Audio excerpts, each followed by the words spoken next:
Last year வெளியான படங்களில் அதிகமாக வசூல் செய்த தமிழ் படங்கள் இதெல்லாம் தெரியுமா? டாப் 5 பிளாக் பஸ்டர் மூவி என்னெல்லாம் பார்க்கலாம். நம்பர் 1ல் இருக்க படத்தை மட்டும் பார்க்க மிஸ் பண்ணிடாதீங்க.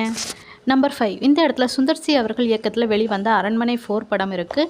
இது மொத்தமாக உலக அளவில் 99 கோடி வசூல் செய்துள்ளது. நம்பர் 4 இந்த இடத்துல தனுஷ் அவர்கள் நடித்து வெளியான ராயன் படம் இருக்குது.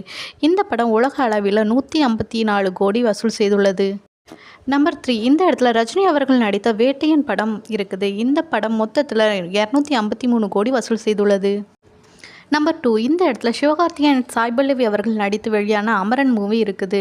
இந்த படம் மொத்தத்தில் 333 கோடி வசூல் செய்துள்ளது. இந்த படத்தில் சாய் பல்லவி அண்ட் சிவகார்த்திகேயன் அவர்கள் அந்த கதாபாத்திரமாகவே வாழ்ந்திருப்பாங்க. பர்சனலாக எனக்கு இந்த மூவி ரொம்பவே பிடிக்கும். நம்பர் 1ல் எந்த மூவி இருக்குது அப்படின்னு தெரிஞ்சிருக்கிறதுக்கு முன்னாடி நம்மளோட சேனலை மறக்காமல் சப்ஸ்கிரைப் பண்ணி. விஜய் அவர்கள் நடித்து வெங்கட் பிரபு அவர்கள் இயக்கிய the goat the greatest of all time movie தான் ஃபர்ஸ்ட் இடத்துல இருக்குது. இந்த படம் உலக அளவில் மொத்தமாக 457 கோடி வசூல் செய்துள்ளது. இதில் உங்களுக்கு எந்த படம் பிடிக்கும் அப்படிங்கிறத மறக்காமல் கமெண்ட் பண்ணுங்கள். தேங்க்ஸ் ஃபார் வாட்சிங் திஸ் வீடியோ.